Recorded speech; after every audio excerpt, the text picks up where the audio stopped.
kacarios di negara Aleweng Kadurya. Ieu Prabu Dasamuka nafsu ngagedir amal teka wadahan lir beus sia tabeureum.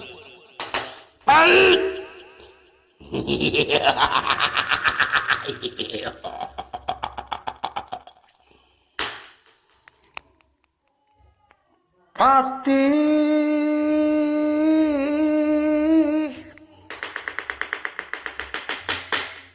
aya naon Prabu Maharaja yang baik hati kaharep diukna manepati buru-buru ieu kaula keur tungara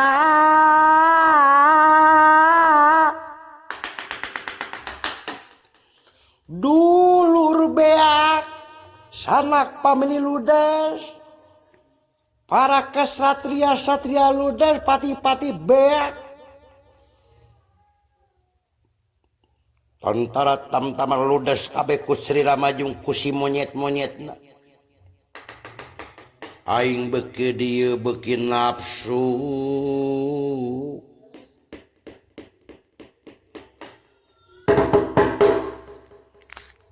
sing sabar ieu sing sabar sing tawakal dalam emut-emut masalah nama edan Dewi Sinta apan gaduh caroge nyata caroge nade Sri Rama na Ali Maharaja banyak istri orang lain kan enggak betul itu.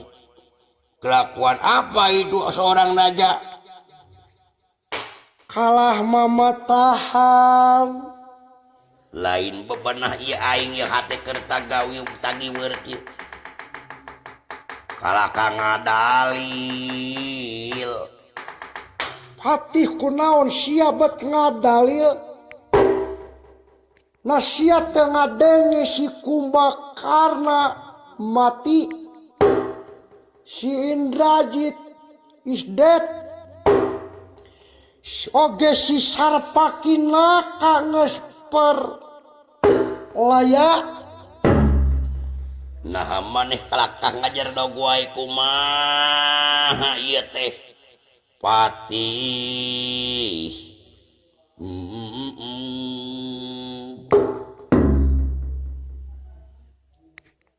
Alah kumaha ayu ari ngeuyeuna bok raja sedih mah aing oge jadi merasa tersanjung-sanjung. Kumaha aduh ieu ulu nyah teuing Gusti nu Agung. Ieu Prabu Dasamuka menika kuat ka sedih kieu. Tuman sendak sengor. Nah, bet ayeuna bejigan nu sedih kieu Gusti. Nu Agung. Nyaka. Watir aing ge jalan bahaya. Meuni watir. Meuni watir. Meuni watir, meuni watir.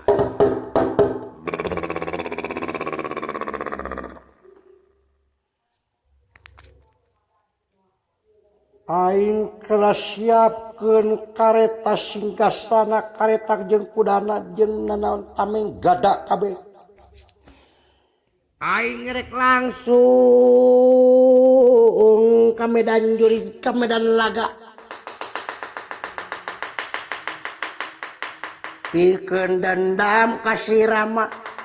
Rama rasakeun ye aing sakti mandera guna manggula manggulik.